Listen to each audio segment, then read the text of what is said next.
Thank you. It won't last that long, but how could you? Look at the green bit. Okay. Hello, and welcome to the Magic of Cooking with Renee Danielle Baribeau, the Shaman Chef. Thanks for tuning in to these little 5-minute cooking segments to show you how you can turn fresh vegetables magically into healthy, happy food. Yesterday, fava beans were at the market. And this is the fava, you get to shuck them. Right. When they're small like this, you can just cook them when they're ready to go. Now the larger ones, for instance this one, you still get to shuck them. There's an inside shell, casing, it's a little bit bitter. So you can parboil this, and there's many, many recipes. Or if you have time and you're on your patio or couch, peel off the top, squeeze it out like toothpaste. And that's the jewel right there. That's the fava. They're good raw, they're good with soup, salads. And you can make a dip with them. I think I've had a dip. We have a dip. Well, why don't we, I'm going to get a few fava beans and see what we can make in my kitchen with them, because this is like an interesting one. So today we're going to make a fava bean and tomato and buffalo mozzarella salad. The farmer showed us how to peel them. Fava beans are very low in fat and high in protein. They go great in stews. So I've got water boiling. They say they're one of the easiest plants to grow. But I have out in my garden, I have some fresh basil that we're going to use in the salad. I have Brussels sprouts. We'll have to do a segment because I have lots of Brussels sprouts.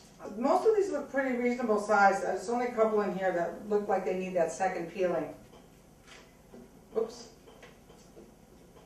A little fava bean in with your broccoli. So we got a few fava beans here, and we're going to get ready. We're going to blanch those in boiling water. See, some of those bigger ones we did shuck and take that outer skin off. And lucky for me, there's still a few lemons on my neighbor's tree. I'm going to take these fava beans and I'm going to blanch them maybe 5 minutes. And I'm just making some tomato wedges here. So looking at this, I suppose that this isn't quite the correct thing to do. This is about cooking. When you make a mistake, you say, oh, I can fix that. These tomatoes are delicious. They taste like a tomato should taste. These hydroponic tomatoes that are grown here in the Coachella Valley are absolutely amazing. Judging by the amount of fava beans I have, I'm only making enough for one or two salads here. I'm going to add the last of my basil from my yard. We may want to shuck these fava beans just because they're a little bitter on the outside. So when I take them out of the water, I'll probably go through and shuck them all. They do have some great organic cheeses at our farmer's market. But this was just something I had in the refrigerator. And part of the magic of cooking is to be able to take what you have in the refrigerator, using alchemy, turn it into something else. That is, to me, what the magic of cooking has always been in my life. Again, I'm going to use some of this pink salt. And then I'm going to take some pepper. And again, I threw in that basil. So I have my fava beans, my tomatoes, my buffalo mozzarella, my salt, my pepper. And then I'm going to toss in this lemon from Temecula, some great oil.